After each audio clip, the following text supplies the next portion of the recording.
Hello students, I am Dr. Nimi Singh. Today I bring you the next learning episode on a very important unit of paper digital forensics, that is the fundamentals and the concepts, and part 2 for it. In this lecture we will be studying about encoding methods and different formats along with the understanding of what is called memory and processor.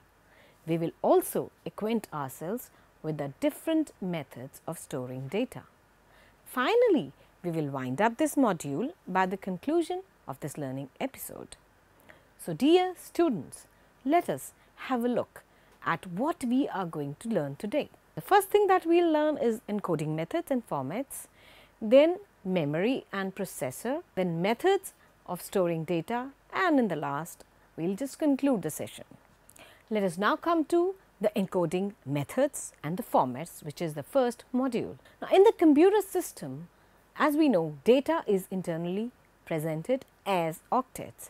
An octet is a little unit of data that includes characters and numbers in binary form.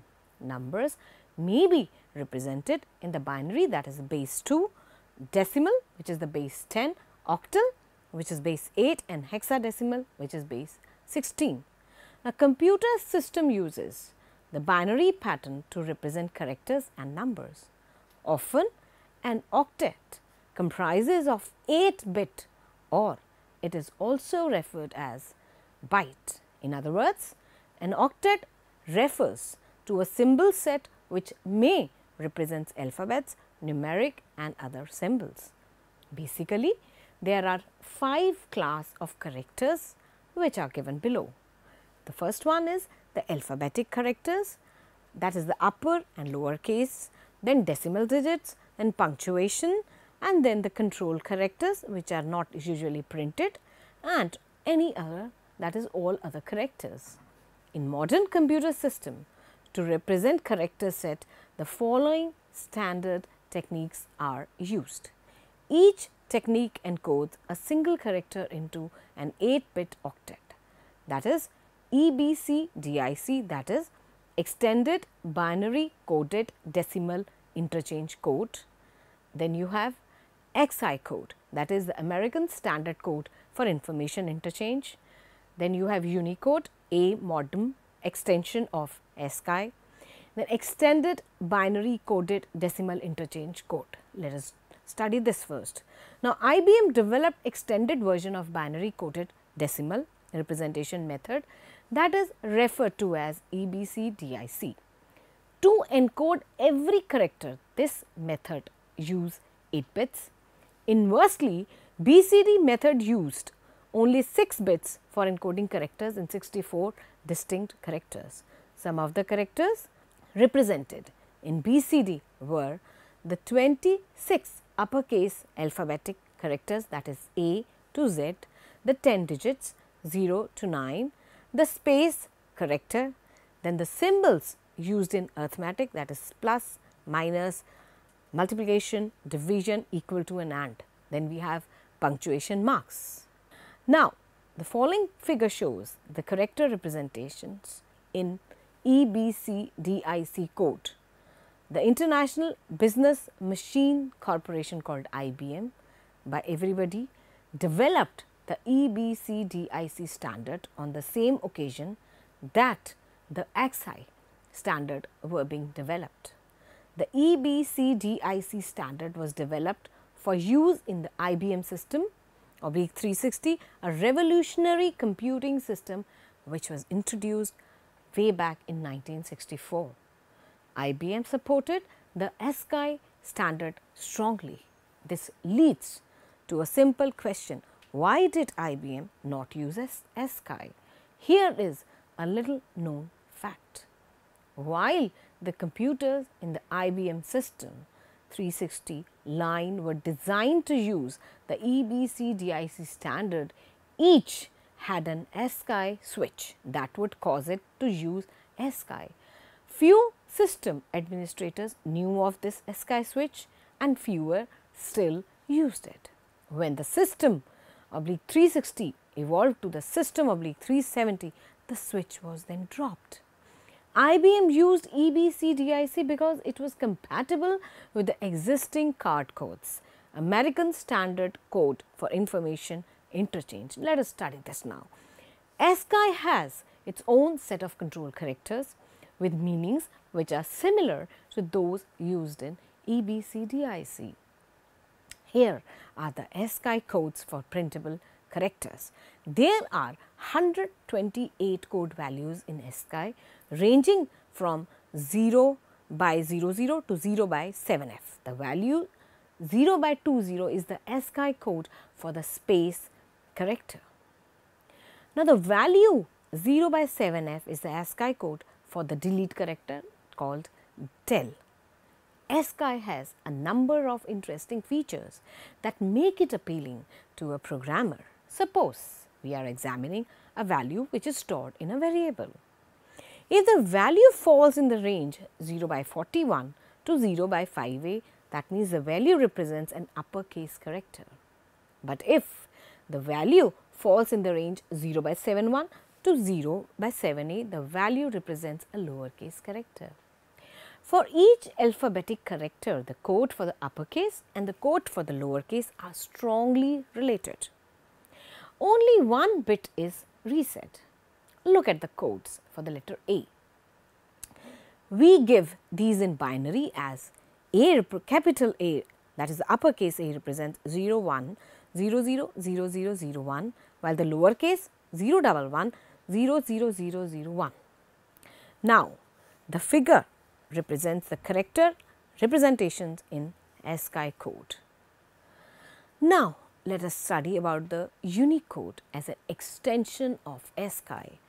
The ASCII code set and the EBCDIC code set are each sufficient for expressing any idea as long as it can be expressed in standard Latin characters, that is the character set used to write in English. This is not an issue when writing programs, as all programming languages can be expressed in something that looks like English. But suppose your company wants to market an application in a country such as Korea, Japan, China, Egypt or Saudi Arabia, in which English is not the main language. How do you design your GUI, that is the graphical user interface, for the screen displays? So, one option is to require that everybody learn English, which is almost a de facto requirement anyway. Suppose that you want to market an application to be used in a small shop such as a corner market or a cobbler shop. Should grandpa learn English? A better way is to develop a method to represent non-Latin characters. Let us now come to the second module, that is the memory and the processor. Memory, let us first discuss this. Now, computer consists of three major components: the input unit, the central processing unit and the output unit. Memory is one of the essential components of central processing unit. Memory stores smallest unit of data in volatile and non-volatile mode.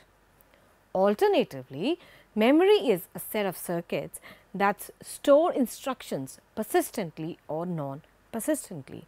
It is vital processing element of the computer system. It has different types. Let us first discuss the main memory. Main memory is also known as the primary memory of the computer. It stores the instructions of process, unit of data and information.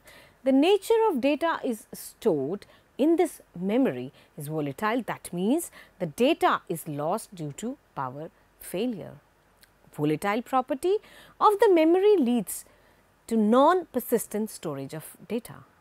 The main memory has the following types. The first one is the RAM, that is the random access memory. It refers to a temporary storage that stores data currently used by the processors. It keeps a record of the program and data recently used by the system. System performance depends on it. That means if more RAM has been allotted to the computer, that is, if the computer has more RAM, then it processes data or programs. Now, data or records contained in RAM are lost when computer is turned off. Then comes the ROM, that is a read-only memory. Now, read-only memory is non-volatile memory which keeps data in itself even when the computer is turned off. It stores instructions regarding the computer manufacturers. It also contains booting program of computer that is known as bootstrap loader. The function of this program is to initiate system software working when the computer is turned on. Now, ROM may be programmed by the user or the manufacturer. In ROM, user can keep only readable data instead of read or write access. Example of such type of ROM is PROM, in which the data stored once may not be modified. To extend this, and another form of ROM is known as erasable PROM, which enables user to remove data stored on it and then further store a new data. Now, other types of main memory are the CPU registers, the cache memory. Now, let us come to the secondary memory. Now, secondary memory also refers to as auxiliary or backup storage. It stores data permanently and enables the user to remove and change data easily. It is used to take backup of data persistently in computers. It is more economic to have a main memory and may contain a huge data. For example, hard disk, magnetic tapes, the floppy disk and flash drive all comes under this type of memory. Now, let us differentiate between storage versus memory. Let us now distinguish between a storage and a memory. Now, we will first discuss the different major points of distinguish between storage and memory. Now, storage is non-volatile in nature while the memory is volatile in nature. The storage can store large amount of data while the memory has a limited storage capability. It uses to take up the data, but the memory is used to just the processing of data. Now, storage refers to as auxiliary memory while the memory is nothing but the main memory of the system. Now, example of storage memory are floppy disk, hard disk, magnetic tapes, while the examples for the main memory are RAM and ROM. Let us now come to the processor. Like human brain, the processor is nothing but the brain of the computer system. It is also known as microprocessor or so-called central processing unit, that is a CPU. It accomplishes all types of operations and coordinates tasks which are performed by other system parts such as input-output devices, memory and disk storage. In general, it is an electronic circuit that resides on the motherboard of the computer system. Now, let us come to the processor design. A processor runs the programs that include different user applications and operating system itself. Programs are set of instructions that represent in machine language, which executes more or less in a sequential order. The efficiency of processor depends on its internal design, that is known as the architecture. Processor architecture is designed to focus speed for the execution of instructions. Apart from these, how processors communicates fast, the backup information back and forth with external cache and other system components specified by external design of it. Let us now discuss the processor components. Today, processor comprises of various internal elements which are defined below. The first one is the execution unit. This unit is the heart of processor that processes instructions of programs. Then is the branch predictor. This tries to predict where the program will actually switch further. It also allows to prefetch and decodes unit for retrieving instructions. Then is the floating point unit. It is the conceptual unit that optimized to accomplish real number calculations much faster than general purpose conceptual unit. Now then we have is the primary cache. It is little portion of the fast memory that enables a processor to fetch data quickly instead of slower memory. Then you have bus interfaces. It defines the path that connects the microprocessor to memory and other elements. Suppose modern processors connect to the chipset north bridge through a separated bus known as front side bus or host bus. Now, let us come to processor architecture. Now, clock cycles increase day by day, but rule of physics limit how fast the processors can run. If processors are designed to focus clock speeds for the better performance, then it results in enhanced processor performance. Wider data buses and registers. Specific to clock speed, amount of data processed in single operation leads to the amount of work done. Previous processors used to handle 4-bit or 8-bit data, whereas modern processor process 32 to 64-bit. Then we have is the FPUs. Now, to process floating point numbers, earlier processors required large number of operations. Inversely, it works well with integer numbers. Modern processors have a dedicated FPU that deals with the real numbers. Then we have is the pipelining. In previous processors, to execute an instruction, 5 ticks of clocks were taken. Each one loaded the instruction, decoded, fetched the data, processed the instruction and wrote the result. To enhance processor speeds, pipeline methods are used in modern processors that enables the process to execute one complete instruction per clock cycle. Then let us come to the superscalar architecture. Further, to extend more speed of the processor, many pipelines uses to enable multiple instructions in parallel way that refers to as superscalar architecture. This type of architecture of processor processes more than one instructions per clock cycle. Now then comes the Intel processors. Today computer systems use either Intel processors or Intel compatible AMD Athlon processors. Generally, computer systems that have Intel processor and Microsoft operating system. Though here the term Winter is used, which defines computer run Windows on Intel or compatible processor. As earlier processor naming convention, Intel processors known as 8086, 80186, 80286, etc. In general, Intel processors are known as x86. With time, Intel company provided 7 generations of processors to focus speed. Each of the generation of processor is defined here. The first generation. The first generation processors were using 16-bit for all kind of communication and processes. In this, 8086 was the first processor which was used after 1970s in mini computers like Display Winter and the system by 23 Data Master.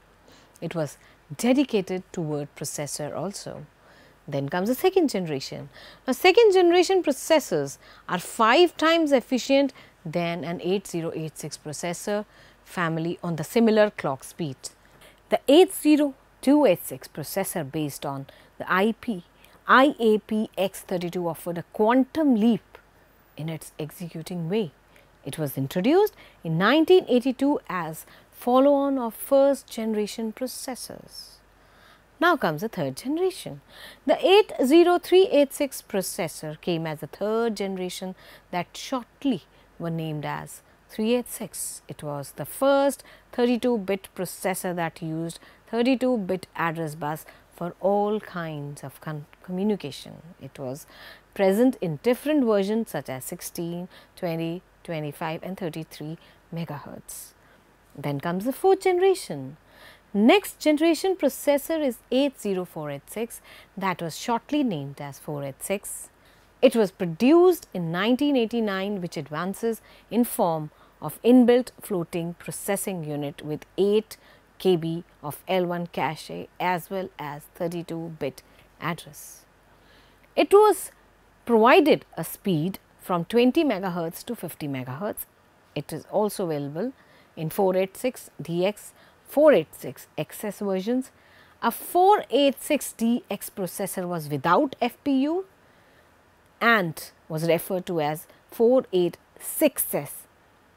To disable the 487SX installed 487SX in the coprocessor socket. It enhanced the form of the third generation. Now, let us come to the fifth generation. Processors of this generation are known as Intel Pentium. It offered high performance as compared to its earlier generation by incorporating various design improvements.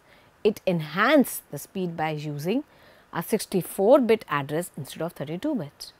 It also increased the CPU memory bus speed from 33 megahertz to 60 and 66 megahertz. Now comes the sixth generation.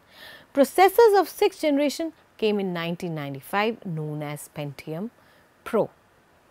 It also includes Pentium 2, Pentium 3 and Celeron processors. Later, this generation Intel desktop processor transferred in initial level system before 2002.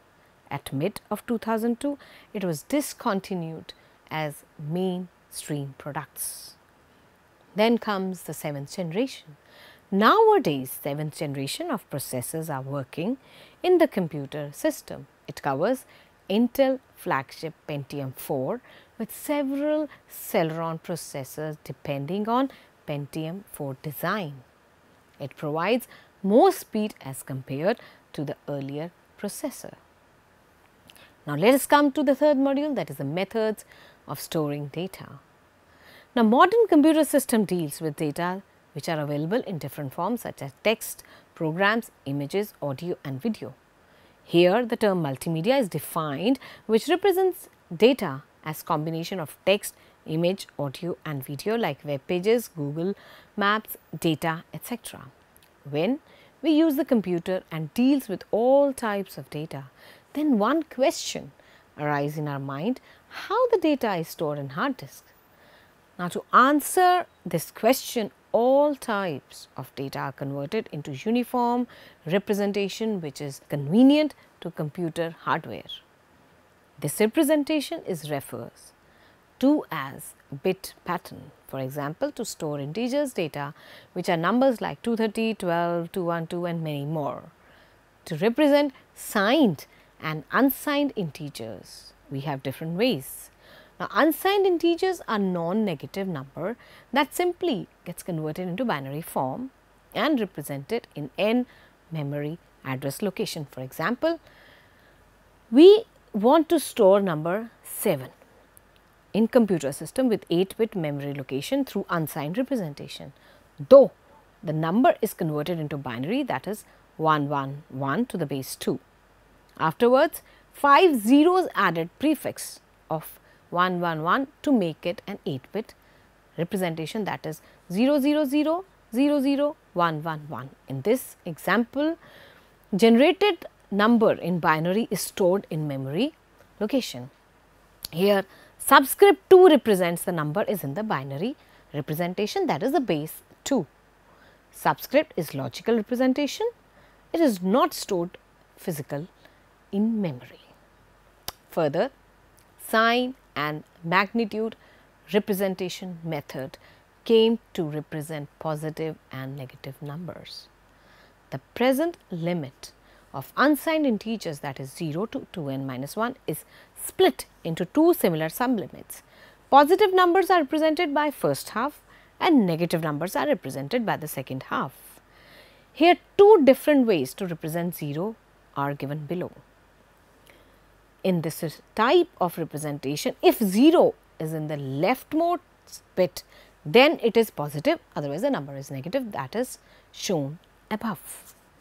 Another of it, supposes we want to store a positive number, that is plus 28, through sign and magnitude representation in 8-bit memory location. Therefore, the number ID is then converted into 7-bit binary number, and 0 is to set at leftmost bit of resulted 7-bit number. Finally, the number is stored in 8-bit number. Inversely, to work with negative numbers, that is minus 28, means to store a negative number, then it is again converted into 7-bit binary number, but then 1 is set at leftmost bit of resulted binary number to make 8-bit number. Now, finally, the resulted 8-bit number is then stored. In other ways or reverse, suppose we want to display the integer which is stored as 01001101 via sign and magnitude representation. So, in this number, the leftmost bit is 0, that represents the positive number. Now, remaining bits 1001101 is converted into its decimal equivalent, which is 77. So, the final integer would be plus 77. Secondly, suppose we want to display the integer which is stored as 11001101 via sign and magnitude representation. And this number, the leftmost bit is 1, which represents that the number is negative, and the remaining bit is converted into decimal equivalent, which is 77. So, the final integer number would be minus 77. Additionally, a real number is a number with an integral part and a fractional part. For example, 23.7 is a real number. The integral part is 27 and the fractional part is 7/10. Although a fixed point representation can be used to represent a real number, the result may not be accurate or it may not have the required precision. The next two examples will explain why is this so. For example, in the decimal system, let us assume that we use a fixed point representation with 2 digits at the right of the decimal point and 14 digits to the left of the decimal points. That means a total of 16 digits. So, the precision of a real number in the system is lost if we try to represent a decimal number such as 1.00234. The system stores the number as 1.00. Apart from the number presentations, a section of text in any language is a sequence of symbols which are used to represent an idea in that language. For example, the English language uses 26 symbols A, B, C, etc. up to Z to represent uppercase letters and 26 signals to represent lowercase letters. 9 symbols, that is 0 to 9, to represent numeric characters, and then we also have symbols for punctuation marks. Other symbols such as blank, new line and tab are used for text alignment and readability. We can represent each symbol with a bit pattern. In other words, text such as cats, that is CATS, which is made up from 4 symbols, can be represented as 4 n-bit patterns, each pattern defining a single symbol. Now, audio is a representation of sound or music. Audio is not countable. It is an example of analog data. Even if we are able to measure all its values in a period of time, we cannot store these in the computer's memory, as we would need an infinite number of memory locations. Audio varies with time. Today, the dominant standard for storing audio is MP3, short for MPEG layer 3. This standard is a modification of MPEG, that is the Motion Picture Experts Group compression method used for video. Let us study this now. It uses 44100 samples per second and 16 bits per sample. The result is a signal with a bit rear of 705600 bits per second, which is compressed using a compression method that discards information that cannot be detected by the human ear. Images are stored in computers using two different techniques, the raster graphics and the vector graphics. Let us now conclude this module. Now, the data is represented in the various forms by user, but computer only presents in bit pattern. Here different format and encoding methods are discussed which are used for the computer system. Further, this chapter has introduced the concept of memory units and its categories as the main and the secondary memory and their characteristic features. It discusses the features of RAM, ROM, PROM and EPROM, auxiliary storage devices like magnetic tape, hard disk, floppy disk are also discussed. At last, processors, its components, its architecture and generations have also been discussed. Additionally, data storing methods also were covered at the last section of the chapter. With all this information, here we come to the end of today's lecture. Do keep in mind what we have discussed today. I will be back with one more lecture in this series. If you want to learn more and enhance your knowledge, you may log on to our website www.cec.nic.in for MCQs, quizzes, LORs, etc. Thank you for your time today. I will see you in the next lecture. Have a good day.